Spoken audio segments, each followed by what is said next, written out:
Hello Internet, my name is Krim and welcome to Sound of Drop Fall into Poison, the demo version.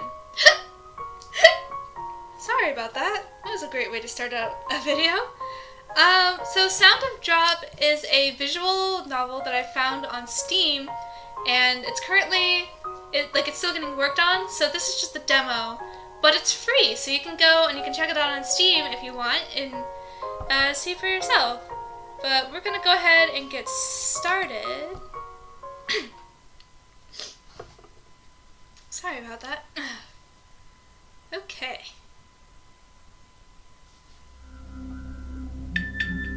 Oh. That was my cell phone. I'll answer it in a minute. Before she realized it, the girl was standing before an imposing door. The girl occasionally came to Matin Aquarium alone. She watched the manta rays.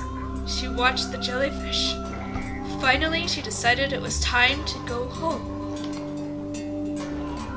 Where is this? She had her doubts, but there should be nothing else there except for the aquarium. She assured herself that she had probably wandered off onto a side path.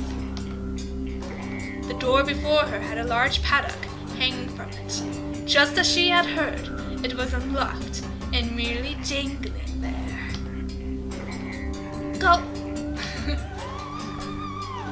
The girl drew a breath. Being locked would usually mean that it was a place she shouldn't enter. Being open just meant that a staff member had forgotten to lock it. So going in was out of the question. Curiosity piqued. She was past the point of persuasion. Her imagination ran wild and her mind raced at the prospect of what might lie behind the door. Just for a little bit.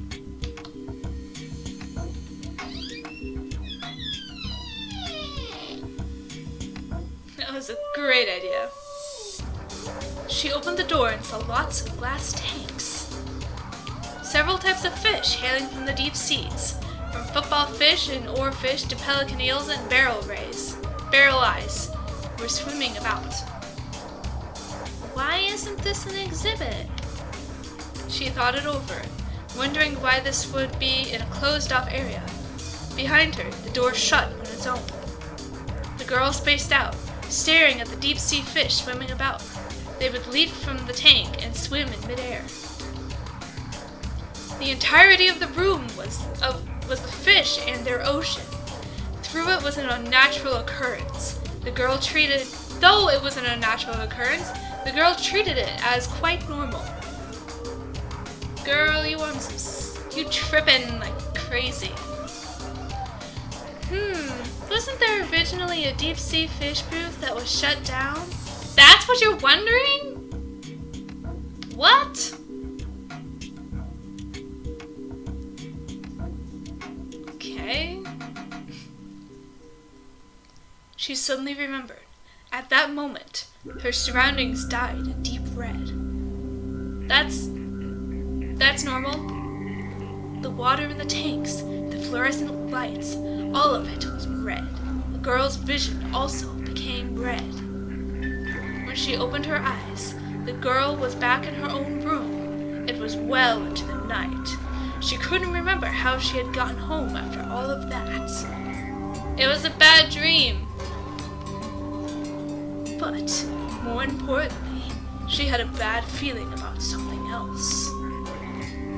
It isn't red here. She became aware of how hard it suddenly was to breathe. No matter how hard she gasped, she was unable to get oxygen into her body. She turned into a vampire or something? Like the fish who couldn't breathe anywhere but in the water. She couldn't breathe unless she was inside that red color. Is she addicted to drugs? She was convinced. On impulse, she threw open the window, leaned out, and thrust a hand outside. She couldn't inhale the wind flooding her room. She could only smell its milky, unpleasant scent. More. At that moment, The girl's body was tossed into the air. For just a second, her body seemed to float like a fish in the sea. Her room was on the 12th floor of her apartment building. In her fading consciousness, the girl watched her blood flow endlessly from her body. It's red. Only then could she breathe. Now everything would be fine. The girl smiled. The full moon in the night sky smiled too. Spoopy.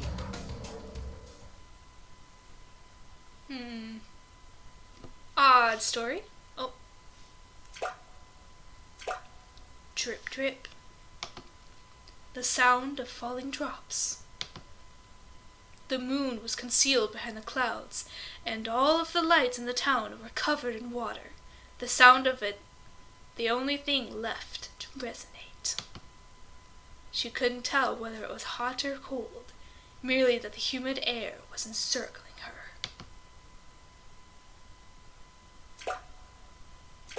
Drip, drip.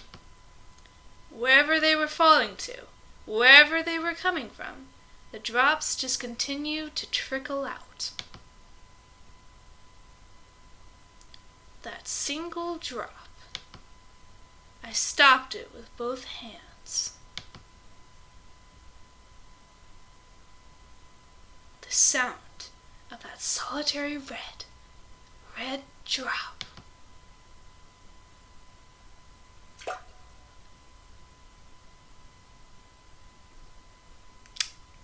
Okay.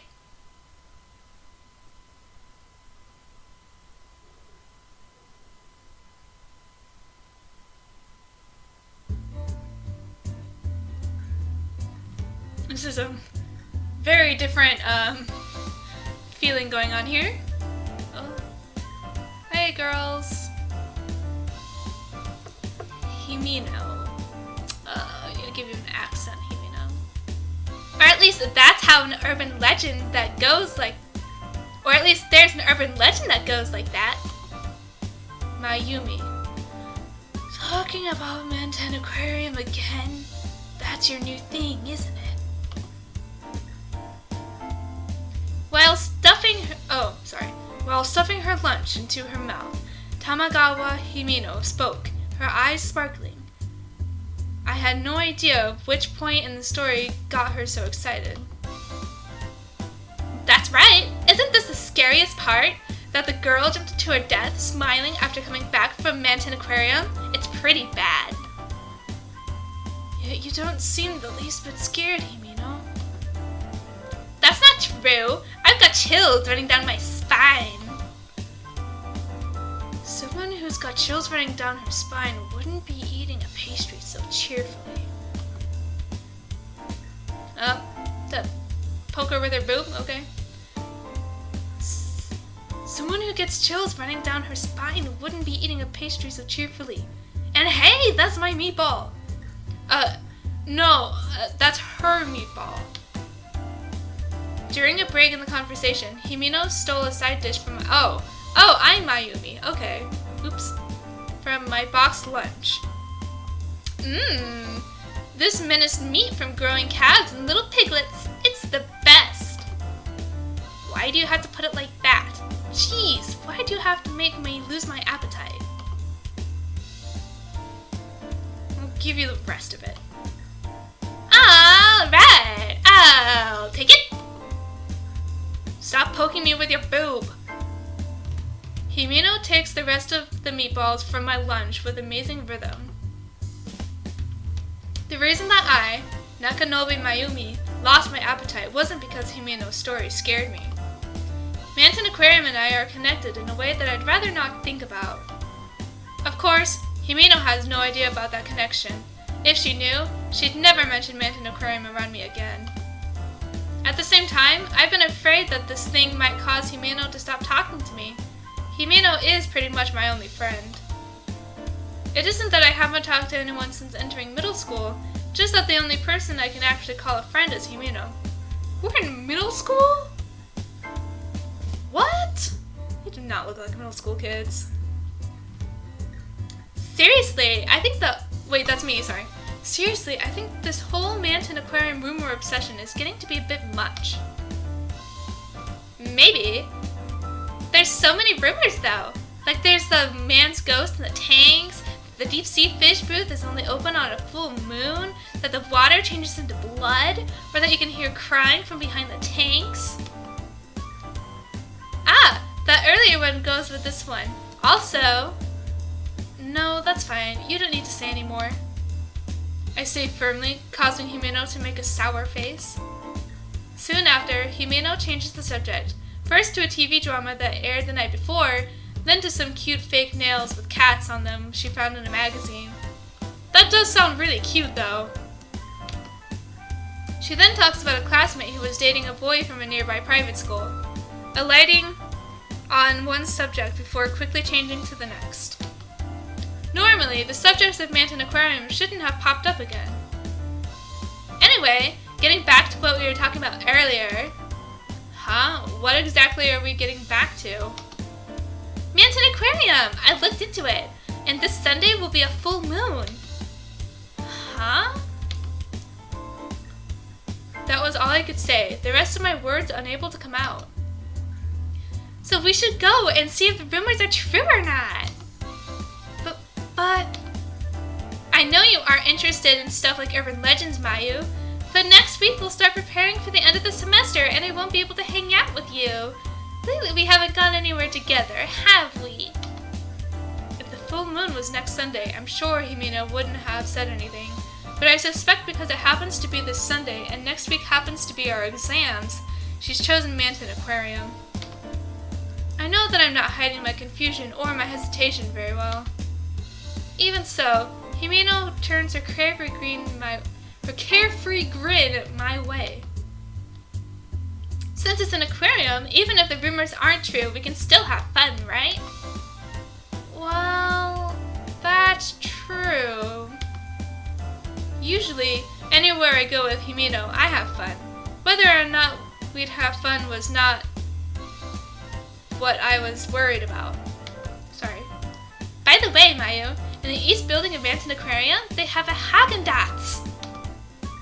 As in the Eden restaurant? They had closed it up at one point, but it looks like they're reopening for a limited time. Really? Really? Then they have the cookies and the cream flavor. They have the cookies and cream flavor you like too, Mayu. Of course I hesitate, but in the end, that settles it. Then we'll go. As long as we definitely get some cookies and cream. Saying you have no money because you did too much shopping is out of the question. I know. After all, I'm something of a glutton myself. Fine. In the end, we settled on Manton Aquarium and ice cream for Sunday. Since I've already received my reward money for moving on to the next grade, I don't need to worry about my allowance. And that's good, I guess. Still, it's been 5 years. Did you say something, Mayu? Nope, nothing. I bite my tongue, covering the words that had carelessly spilled out. I'm looking forward to the aquarium. It's probably been about 10 years. I'm looking forward to the cookies and cream. It's probably been about 10 years. That's not true. It's the truth. That's the only thing I'll eat there. Himeno goes, "You little," as she playfully stretches my cheeks. The end of lunch chimes sounds, and Himeno goes back to her own seat. If it's with Himeno, I'll be fine. That's what I told myself at the time. The music stopped.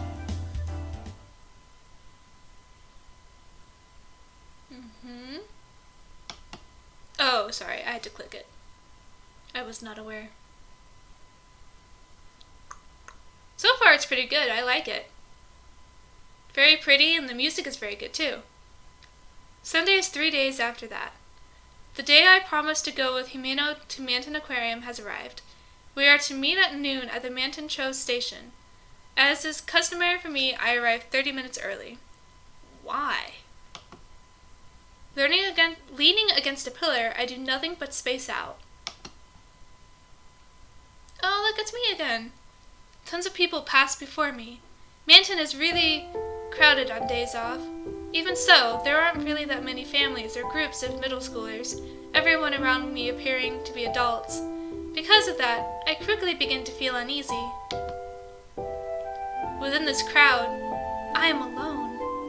Aww, I'm all alone. Inexplicably, my head begins to hurt. Sounds a lot like me. I wonder if Himeno will be here soon. Aww. I mutter to myself, then look at my shoes. Deep blue sandal boots that were this year's newest product. When Mom and I had stopped off at a department store on Saturday, she bought them for me after some coaxing on my part.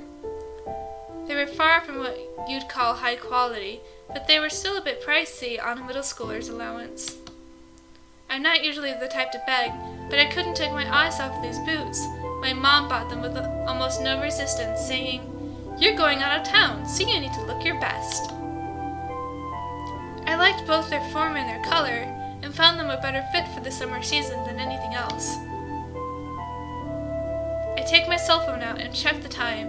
There are still 15 minutes to go until we meet. Until we're to meet. Those don't really look like boots, though. I mean, I guess kinda, sorta, but I don't know. Since Himeno is always 3 minutes later than the time we established, I've got about another 20 minutes. I finished reading my paperback on the train, so I have nothing to kill time with. There's nothing I can do about it, so I decided to keep myself from boredom by watching the people pass by. If I don't keep myself distracted, horrible thoughts will revive in my mind. Girl, I can tell you stories. I'm always worrying what will happen if I'm late, though. It had actually been about a month and a half since Himeno and I had gone out. We always talked at school, but rarely spent time together afterwards. She looks so sad, oh.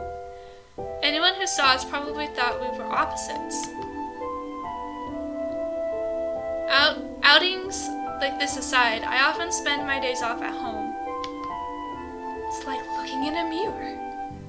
When I was in elementary school, our family would go out often, but lately that's been limited to dining out on Saturdays.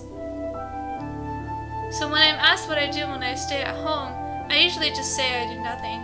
Doing homework and watching TV is stuff that seems pretty common to me. On the other end of the spectrum is Himeno, who goes out regularly. I often hear stories of when she went to karaoke on weeknights, or about how she traveled out of town on Sundays. She's a member of an active sports club and often wants to hang out with them afterwards. Going out of town on the already limited days we have off tends to make me think, even though it's a day to rest, I don't feel rested at all. In other words, something like this is a difference between Himeno and I. Without much common ground between us, why we become friends is... Oh.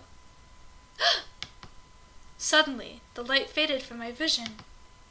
It wasn't just that it had become dark, but that I had the sensation of being unable to breathe.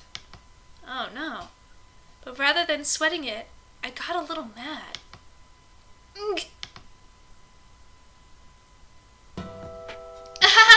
Sorry. Hearing my wordless protest, Himeno pulled her hands away. I get playing the Who Am I game while covering someone's eyes, but covering up someone's mouth too was just like Himeno. Oh gosh. I would have ended up elbowing her in the ribcage. Like crap. When I puff up my cheeks and object, Himeno just smiles at me. It's because you were staring off to space, Mayu. Instead of apologizing, Himeno blew on the nape of my neck. Without thinking, I made a weird sound. Embarrassed, I looked around 2 or 3 times, but the pedestrians walking by seemed unperturbed and didn't even look our way. The culprit who had surprised me moves in front of me before I realize it. You're mean, Himeno. But I got to hear something good. No, you didn't. Moreover, As I say that, I check the time on my smartphone. It's 3 minutes to noon, our agreed meeting time. It's not time yet. How rare. That's rude. Jeez. I'll make you make a weird noise again. Saying that, Himeno opens and closes her fingers in small, swift grasping motions. At times like this, I know I had better change the subject or get messed with by Himeno again. Oh, by the way, did you buy a new one? You mean my new necktie? Yes, I did! I thought I should get one to match my shorts. You and I haven't hung out since around midterms, Mayu. If I buy something today, I'll really be out of money. What about the aquarium? You still set on finding out about the urban legends then? Of course! That's my #1 goal! But as usual, I can't count the things I want to do on just one hand. Okay, I get it. As long as I eat cookies and cream. That is absolute. I haven't forgotten. And anyway, Mayu, aren't your sandals new? Himeno says as she looked at my feet, talking about 3 times as fast as she does in class. Alright guys, well, unfortunately I'm all out of time for this episode, so we'll get back to this part and we'll continue next time. So if you liked the video, be sure to give it a like, subscribe to me to see the next part of this series, and leave a comment down below. And before I leave, I just want to remind you guys, don't do drugs, don't get arrested, and I'll see you in my next video.